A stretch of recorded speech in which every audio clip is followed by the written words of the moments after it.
bricks are the things that keep you from progressing. And you start getting them when you're born. And the bricks come from your family's heritage, from the people you associate with when you're young. It's all the things that keep you from believing you could be more than you already are. In this bonus episode, I interview Garnet Morris and Olivia Chadwick. Now, you may remember Garnet as the first guest I had on my podcast, so I'm forever grateful to him. Garnet and Olivia just released an amazing book called 17 Runs. Now, the book is not about running and instead describes some of the life changing advice learned during a time when Olivia was coaching Garnet to help him get in better shape. There's a saying that as you look into the mirror is also looking into you. The irony of this story is that while Olivia was coaching Garnet, Garnet was really coaching Olivia. We also talk about how to set and achieve 10x goals and how to remove the bricks that are holding you back. You're going to love this episode, and you'll be surprised by how much wisdom is packed into it. We talk about the importance of creating a values-based business, including your no matter what values. This episode will be a game changer for anyone serious about success. Let's get into it. Things just keep getting better and better. I got to read his book, 17 Runs. They've already launched their book recently. And so today, Garnet and his co author, Olivia, are joining me to talk a little bit about the book. Olivia, do you want to go first and tell us what the book is about? Yeah, I'd love to do that, Matt. Thanks for having us on the show. I appreciate being here. Yes. The book is called 17 Runs: The Unbeaten Path to Unlock Life's True Potential.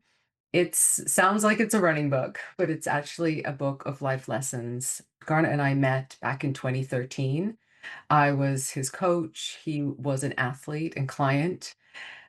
What we could not know at the beginning of our relationship was that over a not very long period of time, it soon became a role where we were friends, and Garnet eventually became my mentor. I was going through a difficult period of time in my life, and Garnet really helped me through that season. Garnet helps lots of people through lots of difficult seasons in their life. That's a role that he plays in many people's lives, but he really helped me.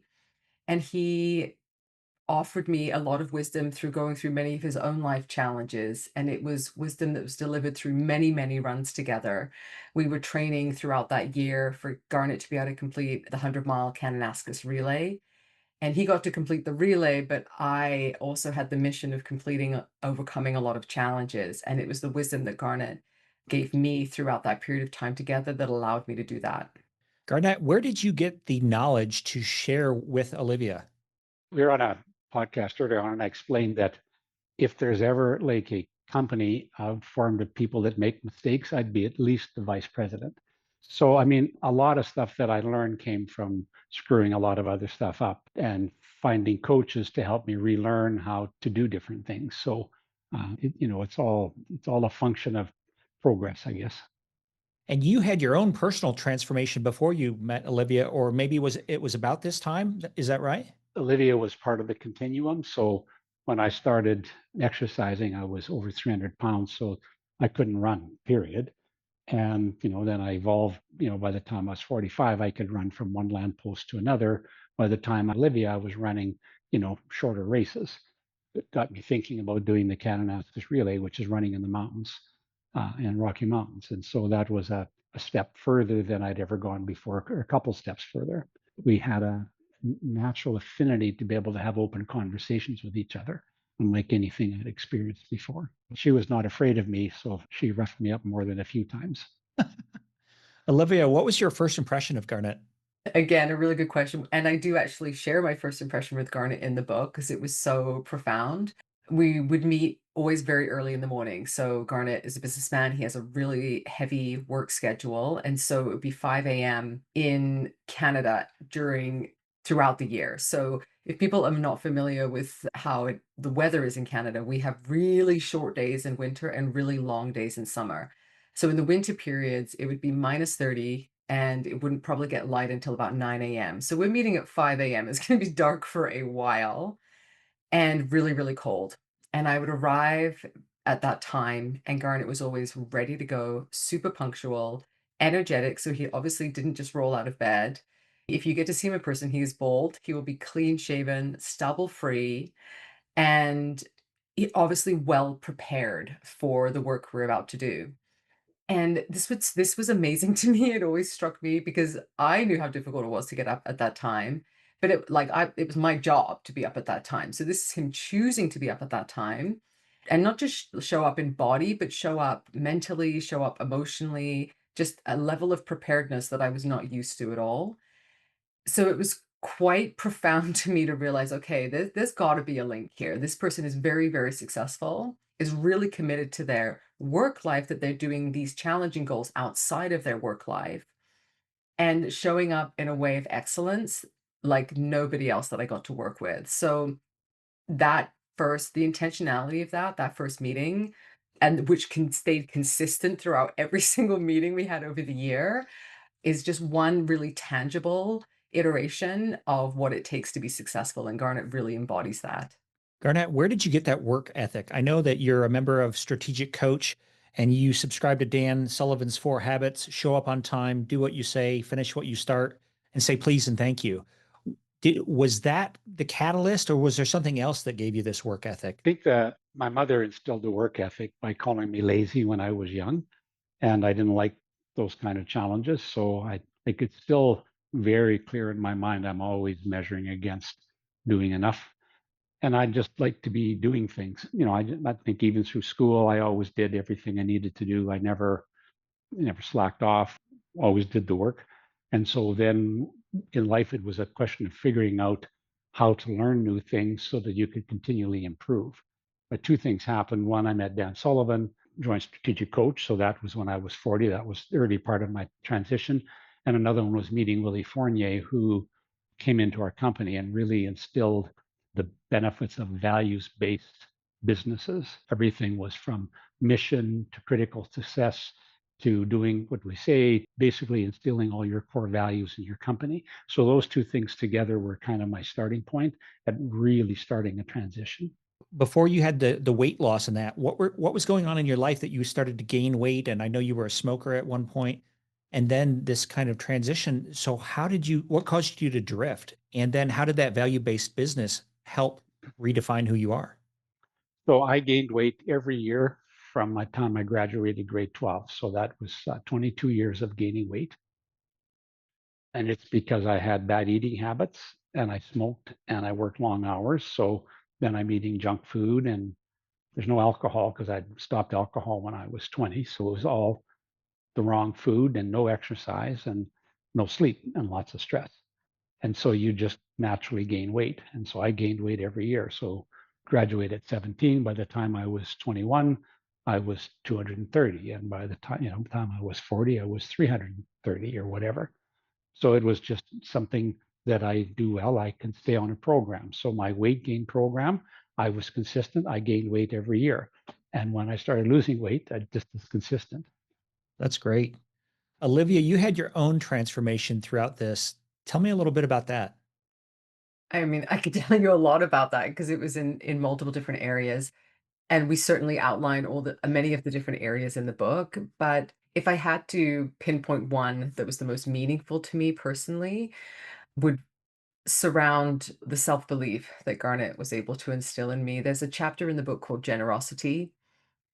There was many times when we would be going out on our runs and Garnet would check in with me at some point in the run or say something to the tune of like, "How are you doing really?" He wanted a real honest answer, especially if he had a sense that I wasn't okay. And Garnet always has a sense when people are not okay because he has a strong trait of empathy, which is really people find that really unusual in a business person. So it's a cool thing to be able to name because it makes sort of empathy, that soft skill, a super successful skill. I love naming that. So he would have this sense that I wasn't okay and he would ask me why. And empathy is being able to be with somebody when they're going through a difficult time, right? But empathy by definition is being able to walk in somebody else's shoes. And I think sometimes we think we're being empathetic when we feel somebody's feelings with them. But with Garnet, you really get a sense that he is literally walking in your shoes because when he asks you questions about what's going on, you're thinking to yourself, how the hell does he know how to ask that question? And the reason he knows is because he is really walking in your shoes and thinking, well, if you're going through that, then maybe what's happening here, or have you talked to this person? And his style of empathy is really generous, and that his next step to feeling with you is trying to help you figure it out. And he doesn't help you figure it out just by working through your feelings. He's incredibly practical. As much as he's a feelings person, he's incredibly practical. So he'll start saying things like, well, have you talked to this person? Hey, I know this person. Maybe this is something you need to do. And the impact of this style of generosity is to realize that when you show up for people, being present for people like that is a really, really beautiful skill. It helped build our relationship together, but it also built a new layer of generosity in me that made me realize that when I'm showing up for people, I could just role model Garnet, right? I could just mimic some of the things that he did.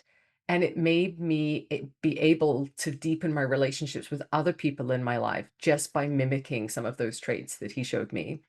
So, how this influences self belief is he just taught me skills just by literally hanging out with him and him helping me, taught me skills to be a better human. And it's that deeper level of humanity that I'm the most grateful for today.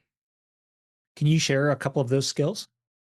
Oh my gosh. Honestly, they're mostly the practical ones, like thinking about what do I know or who do I know that could be helpful to this person right now? You talk about brick breaking. Garnett, can you tell us about bricks and where they come from? Bricks are the things that keep you from progressing. And you start getting them when you're born. And the bricks come from your family's heritage, from the people you associate with when you're young. It's all the things that keep you from believing you could be more than you already are. And so I had a family that was really good at handing out bricks. So when I started to work through the bricks, then it's because I learned about progress and learned about setting big goals and learned about focusing on the goals and not worrying about the past, but only measuring against the past and not using it as a tool. So to give you an example, on a business sense. So I set out and then strategic coach to have a thing called 10x. So Dan Sullivan's view of 10x was, well, however long it takes to 10x. So I made my own system, and that was to 10x in 3 years because it didn't make sense to have a forever goal. So then that just changed around how you perceived what you had to do in your business. So again, if I said to you, well, you have to grow your business by 10 times, the first thing that'll happen is you'll feel sick to your stomach. And then the second thing you say is, well, how do I do that? And I would simply say, well, if you just shut up for a minute and just decide you're going to grow your business 10 times in 3 years and just let your brain figure it out. So the brick is that voice that says, well, you can't do that. And no one's ever done that before. Who do you think you are anyway? And so once you break through that first brick, it becomes easier and easier because you get a sense of confidence from the bricks you've broken through. So I broke through bricks. I mean, I had set my goal to get down to 240. I thought I'd be, svelte at 240. No, I was still fat at 240. Turns out I'm a skinny guy. And so, but I had broke through the brick to get my weight down that far. And then in business, I went, from this net worth to this net worth to this net worth to this net worth. So I think I've 10x'd my net worth since I joined Strategic Coach 3 times. So it's brick after brick after brick. It's still doing stuff at a faster and faster pace and more things. So another brick. I broke a brick. I think I broke a speeding ticket record. That's another brick, maybe one I'm not so proud of. I got 27 in 1 year. So most people just can't do that.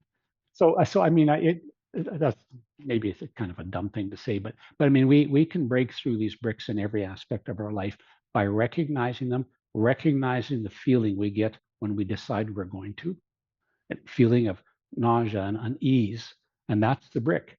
And so you just say, well, no, I'm going to, and you just decide you're going to, and then tell somebody you're going to, and that starts to make it a story that you can believe in. That's great.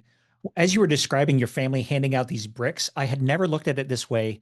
I usually think of what happens to us as kind of this dip, but in your story, I see you taking the bricks and instead of, maybe they're hitting you in the head, they're on your shoulders, they're in a backpack, you're taking them and you're building a staircase or a ramp to your next levels, which I find amazing. I think it's a great analogy for what you did with your bricks. And all of us need to take them off of us and put them in front of us and use those bricks to get to the next level. So that's really Yeah, great. I 100% agree. And I really am adamant. It's a decision. And once you actually decide unequivocally that that's what you're going to do, then you'll start to figure out the how. And so you say, well, I'm open-minded. Maybe I need a coach. Maybe I need a mentor. Maybe, I need to do a little research. Maybe I need to take a class. And so you start to build the skills around moving to that goal, but you have to have the decision made and you have to set a timeline short enough to make it urgent. I took a class with Michael Burnoff, who's in Genius recently, and we were talking about the unconscious mind. And one of the things he said is that it's kind of like Chat GPT. And if you've played on Chat GPT, you know when you type something in that it comes back to you kind of this slow thing. And the mind is so amazing that it will find the answers that you're looking for. But like you mentioned, most of us never stop long enough to give it time to download the right answer to us. And I've found that the normal person wants to come up with the snap decision in 5 to 6 seconds. But if you just give it 30 to 35 seconds, it'll find the right answer. My wife and I were having a conversation the other day, and she asked me a question. And normally I would just answer right away, but I closed my eyes and it was like Matt GPT kicked in and it started downloading all the right answers to me. So it's amazing when you see it, you can't unsee it. No, I agree. On our website, we did a visualization, Olivia and and that I think is a really good example of how to have a big, hairy, audacious goal, and then how you start adding pieces because it's not, you know, make this goal and off we go, but you're continually adding framework to it and framework to it and because your mind is saying, well, we can't fail, and we've got to get busy because it's urgent. All of a sudden, it's urgent. We've got to get this done. We've got to get moving. We've got to get going. Like you said, you're just finding all the pieces, all the little steps to be able to do stuff. You just have to let yourself do it. And every time your brain says, no, we can't, you say, well, sorry, but you're not involved in this decision. That's great. Whose idea was it to write the book? It was both of our ideas. So I would thought about writing a book, but pretty afraid of it. And Olivia is very articulate, and she's got a good way of expounding on things. So I asked her if she wanted to do it together, and it was unanimous. At least I thought it was. Maybe Olivia's got a different story, but I definitely didn't have Olivia chat GTP. It was one of those, yeah, I totally want to do that. And then Garnet was, well, you should think about it and let me know. And I was like, what's there to think about? I totally know. But of course, you do have to give yourself a moment, a beat, but I didn't really change my response. So, one of the things in business that you have to do, or any area of life, you have to work together. Did you, while you were working together, ever encounter resistance or friction where maybe you wanted to go one way and Garnet wanted to go another way? And how did you handle that? do you want to answer that one first, Olivia, so I can contradict you, or how do you want to handle this one? Okay, I will. I definitely have two ways of answering that. One is you've already expressed that you know Joe Polish, which is a mutual friend with of Garnet's and yourselves. And I hopefully I get this right, but he once expressed that he would get Garnet a T-shirt or for the group in Genius Network, which says, "Oh, how does it say, Garnet? If you get If it all right else first, fails, if do all what else fails." Garnet said the first time. Thank you. That's what immediately sprung to mind. It's difficult, there's a 30-year age gap between us, so there's part of me when we're going through a debate on how something should go that says, well, you have to recognize the wisdom of the other person in the room. They're 30 years older, they have a lot more life experience. They're probably thinking about this in a more dynamic way than I am able to think about it. And at the same time, I'm a woman, so I have a different experience, and I've had totally different life experiences, so my perspective is different. So the cool thing about both Garnet and I is we've been in a relationship long enough that there's enough trust between us that we respect each other regardless of the variances in our response. And there's no one right response, right? We have to allow for complexity. I think ultimately what it came down to is what purpose is what we're trying to say going to serve? Like, how is it serving the reader? And so the decision was ultimately laid at that point, is what we're going to write in alignment with the mission of the book? And does it make sense for the reader to perceive it in this particular way versus the other particular way? Garnet, anything to add to that? So my philosophy is let's just get this done. I wanted it to be gritty. I wanted it to be real. And we would go back and forth, and then we'd settle on the realism, and then we'd probably cry because it was, it was biting. I mean, some of the parts in there are really, when I go back and think about them, or Olivia thought about some of the things in her life, it's sad. And I mean, it's all those things that gave us strength, but it's still, when you start thinking about them and thinking about the lesson it created, it's a bit sad at times. So not everything in life is sunshine and lollipops. And if you're striving for big goals, you'll have disappointment, you'll have sadness, but that's part of that. And so we encountered that in the book more than once, where we'd be working to put together a chapter, and we'd spend half an hour and then work on the chapter, because you just start thinking about that thing. But that's part of life. Yeah, I think sometimes tears are gasoline in our fuel tank to get to the next level. I mean, nobody wants to go through having to go through it, but again, it's the thing that gets you to the next level. I don't, maybe that's too simplistic, but it's been true in my life, and it sounds like it's been true in yours as well. No, it just, to me, progress and success is a very simple thing. The hard part is the simplicity of it. It's actually deciding you're going to do it. When I quit smoking, I decided I was quitting smoking, and that was it. And I kept telling myself, you decided you were quitting smoking. It's a nasty habit. It keeps calling you. But I just decided I wasn't going to. And I still decide I'm going to make my business grow. And sometimes it's hard, but you just do it, and you keep finding ways. I've seen a lot of people struggle with stress because they haven't made that decision in life. But once they make that decision, it does seem like everything gets a little bit easier. It doesn't mean that you don't still have to climb the staircase or go to the phase, but it just seems to be some of the relief is gone. The clarity is there. You just need to know that you need to move forward. Yeah, and I think, I wonder how we survived before we coined the word stress and made it a big word in our society. Like, What's your history with the word stress? Because it does seem like sometimes these days people are all about mental health and work-life balance and stress and not. What's your take on it? I feel stressed some days, but it's basically from overstretching. And so then if I don't want that feeling, I shouldn't overstretch. It's very simple. And so I think I give more stress than I suffer. But it just, I don't know. I mean, I don't say, oh, I'm all stressed out. I get tired, and I like, I had days this week where I was overcommitted. So that's my own stupidity. So really, I can't fault the world for feeling stressed then, can I? Probably not. Garnett, what did you learn from Olivia? Well, there's two things. One thing is extremely profound, and I'll talk about it second. So with Olivia, I was never afraid to speak up, and I was never afraid to be wrong.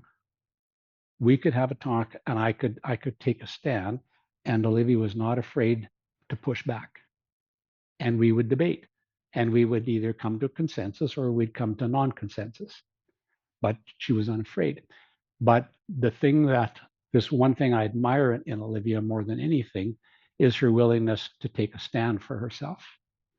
And when we built the chosen family, I wanted to include her son. And Olivia said to me, what about me? I had thought about it, but I had not re- reacted to it. So is the fact that she took a stand that was transformative, to me, really transformative in our relationship, because she took a stand for herself. And so I think, and I hope that in her life, she can always point to that and say, I am not afraid to take a stand for myself. Olivia, I know that was kind of a painful part in the book when he recognized your son as the chosen family, but he seemed to look at you more as somebody who he had hired like an employee. Is that right? Am I getting that right? Well, not quite. I mean, that has happened to me in the past, and I do explain that in the book that I do get quite connected with a lot of my clients, and I often felt like the connection wasn't necessarily equal. But with Garnet, it was different. It always felt really equal, which was why that moment was hard for me. Explain more in the book my estrangement from my own father, so that gap in my own particular life. But honestly, I felt like so much of that gap was filled by Garnet. Like if somebody was going to show up in your life when you were really down and out and really needed support, I could turn to Garnet. He was always there. He was incredibly faithful friend. And like I said, not just emotionally, but practically, when I finally went through the divorce, if I needed somewhere to live, Garnet said, you can borrow my condo for a month until you find somewhere to live, you need a place to live. Let's just make that happen first. So it was very practical in the way that a family member would, but I didn't have any family member that did. So when it came to Garnet offering to my son, I was incredibly grateful. That meant my son was going to have somebody else in his life that really supported him. And actually, Garnet already did. So it was just more sort of like a formality that we're naming it that I support your son, but it was already sort of happening. And he gave me time to think about it, and I was thinking about it, and I had to realize that I was so grateful and my feelings were hurt that I wasn't included because I thought that I always was included. I had just assumed that I would always be included with my son because that's who Garnet was to me, and it made me think, but maybe that's not what I am for Garnet, but I always just thought that I was. So when we spoke about it again a few weeks later, about of being, Keenan being part of Garnet's family, I said, "I'm so grateful and I really appreciate it. I do have to let you know that just out of integrity, because the feelings hadn't gone away, I had to name them. They had to be spoken out loud. I do feel a little hurt, but that's okay. I can feel hurt and I can get over it, but I don't think I'll get over it unless I tell you that I'm hurt." And so that's the meeting of the moment. I don't think we narrated in the book. We edited that from the book, but that was the moment when we realized, or Garnet and I realized that no, that was what we were. We were family to one another, and we were able to embrace that concept together. You said something very interesting. You named your emotions. Can you unpack that a little bit? I think I knew that if I didn't name it and let Garnet know, it would always be something between our relationship.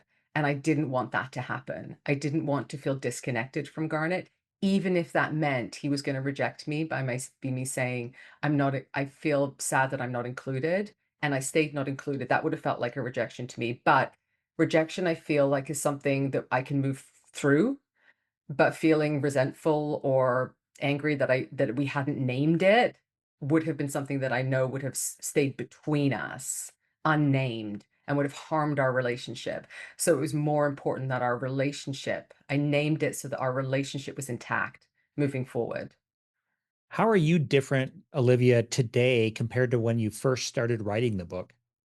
Just easy questions, the whole interview, Matt. Oh my The whole goodness. thing. Yeah, absolutely. Softball right here. Man, yeah.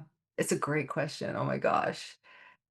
We wrote the book thinking we knew what we were gonna say, and I swear everything grew and developed and deepened in the process of writing the book. Like, my relationship with Garnet for sure deepened. My belief in our relationship and the longevity of it deepened, and, like, it's still unusual, but I consider Garnet my dad. I wouldn't necessarily call him dad to his face, but to anyone else, I'm like, "Yeah, Garnet's my dad," you know? I think we're just still finding ease in that idea, but that's because of this work that we did together in writing the book. So, I mean, lots of things from writing the book, but the best part for me has been building the relationship even further with Garnet and with the rest of the family, actually, in the process, and knowing that we are collaborating in navigating this moving forward. Like, it doesn't end with the book. That was just a really big, beautiful stepping stone along the way of navigating it. Yeah, I'll circle back to that in a second because I do want to know what's next. But Garnett, how are you different from compared to when you first started writing? So in business, I have goals. I can write them down. I know I can write a project. I can things up. But when you start to rethink how you got to somewhere, the act of actually writing it down, I think, really clarifies the message. So then it basically articulates the story, the movie of your life in a way, so that you understand the stepping stones to the next success. I've always visualized, and I have this visualization now of family because now our mission in our family, and Olivia's part of it, and she's just getting first taste.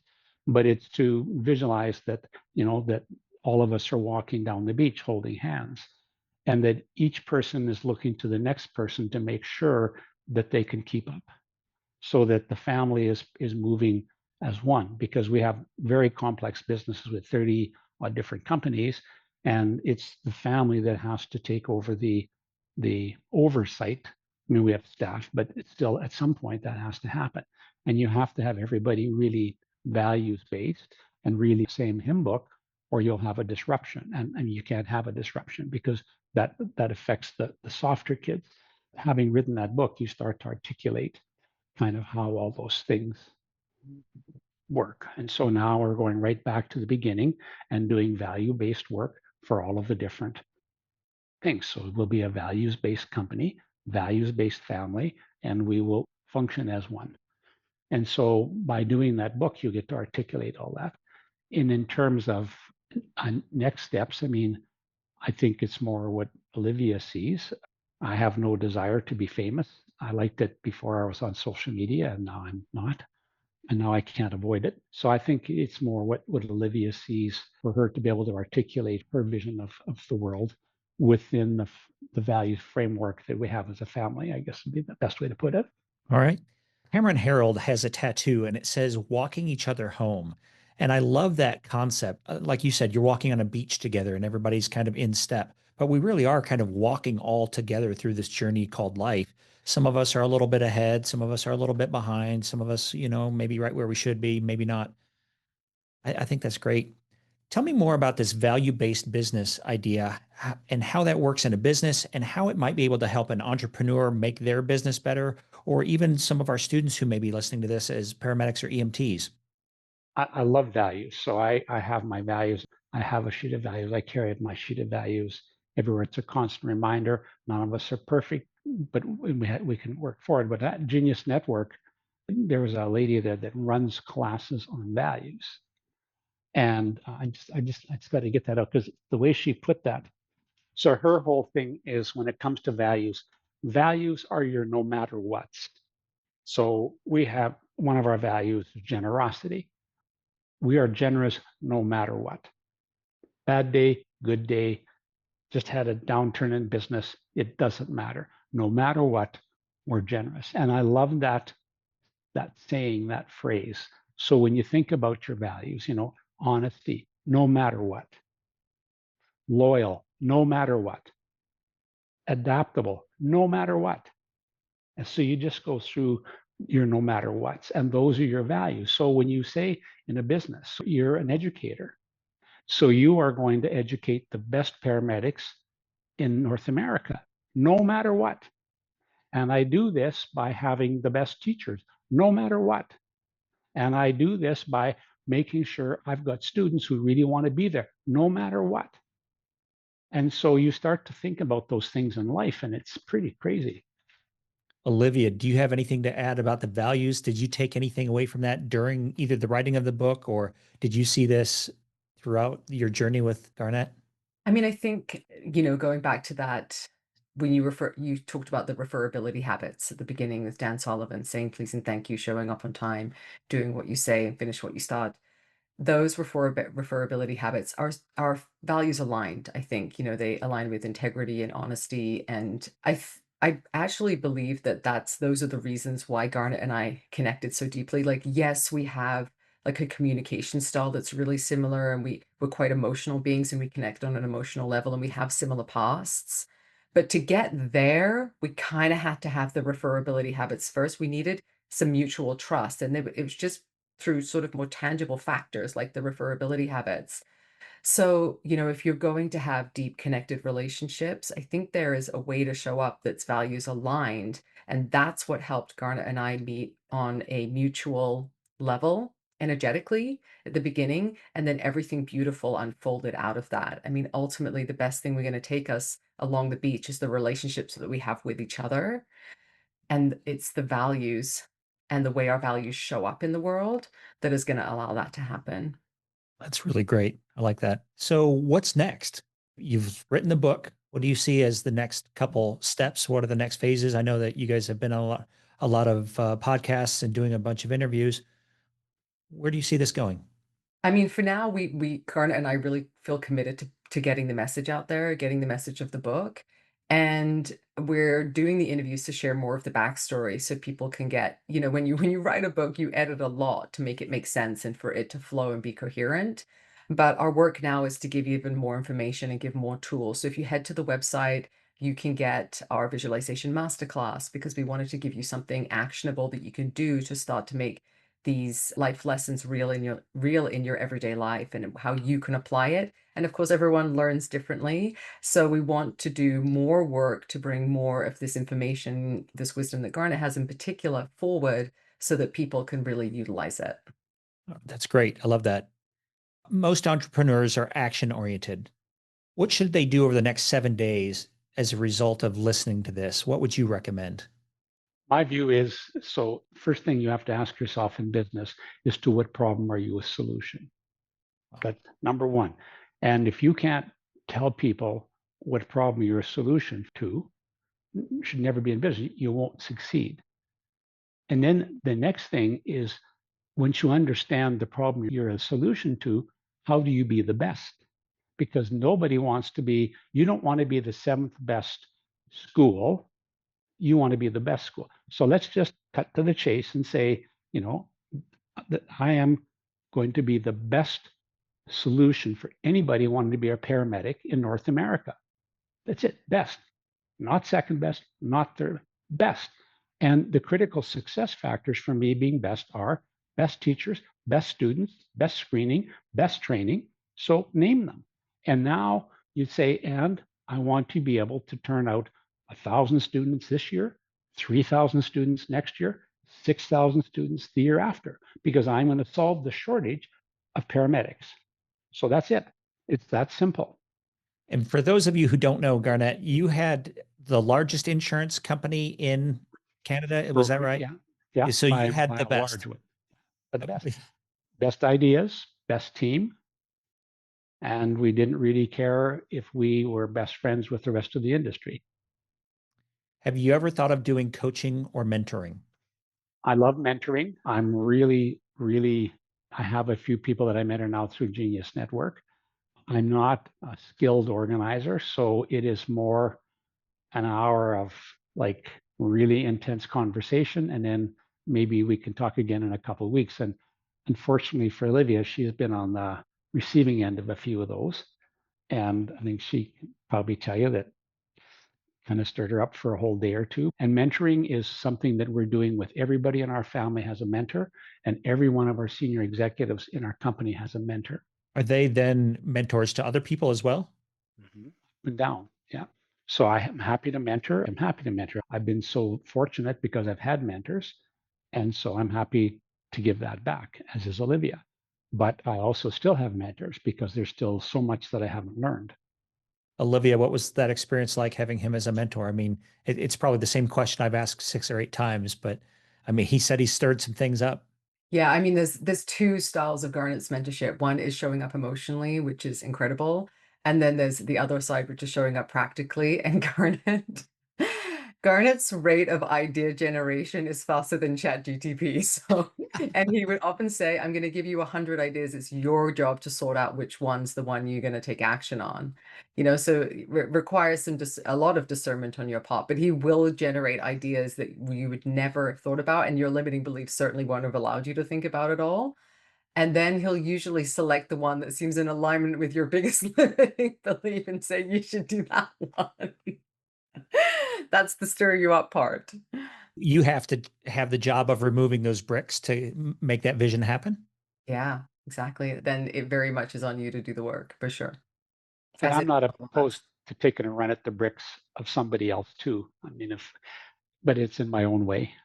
Garnet, as we wrap up, what are the big projects in your life? Well, I have a really big project, and I actually did a visualization on it on our website, and it would take quite a while to articulate it.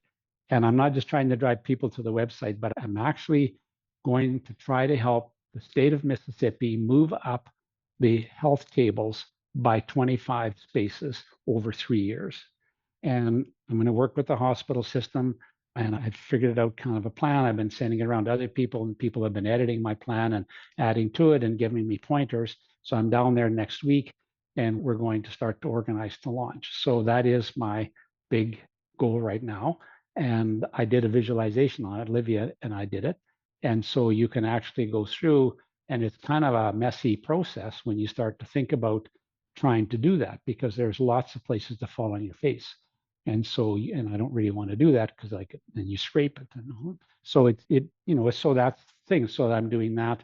And then we're launching women's clinics. So we're opening our first one this summer.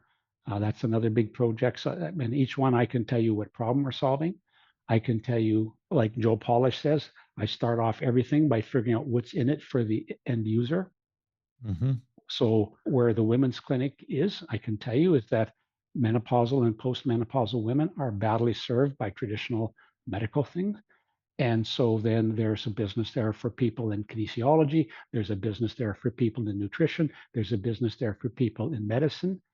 And there's a business there for people that just are collecting information. So we're going to do that better than anybody. And so now I'm building all the skill sets and recruiting professionals in every aspect of women's health that at the top tier, so that we have go-to people for our clinicians. And in Mississippi, I'm recruiting. I mean, I just find them by accident.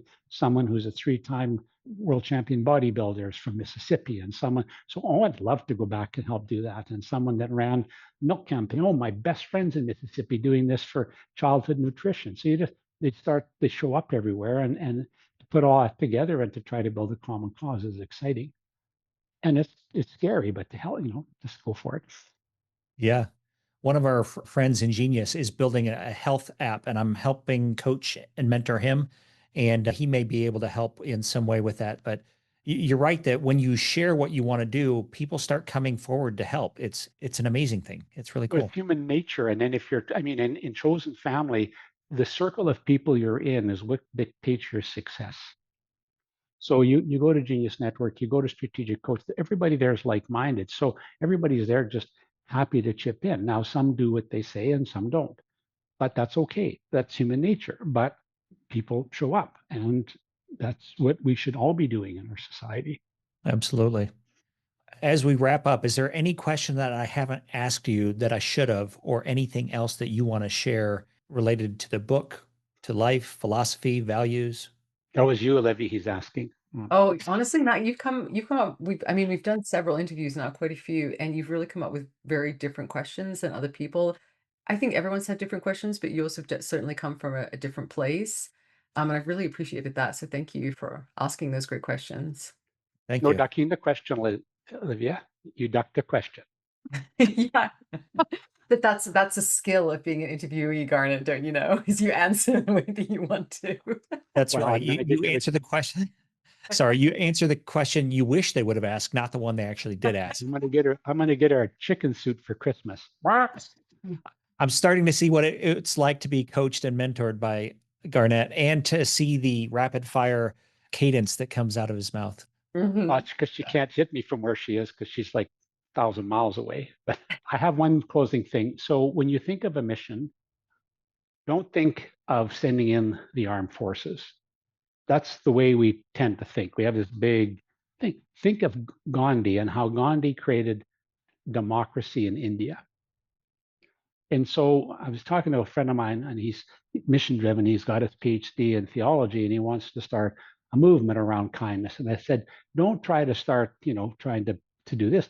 Start like Gandhi, and just let's start practicing that and start finding followers that'll follow the same thing. He said, that's really ironic. I studied Gandhi in my PhD in theology. I read 3 of his books. So then he sent me a book, and it's like this thick. So I'm not through it, but it's still, I'm really encourage people to think that when you're trying to transform, that's what a business does. You're trying to create a new niche. Think of it from the perspective of a Gandhi, rather, how to create a movement one at a time. And I really find that helpful and a peaceful way to finding growth. Absolutely. I love that. One of the things that we did when we were starting our paramedic school is I used the analogy of a helicopter blade, and that's what our business was like.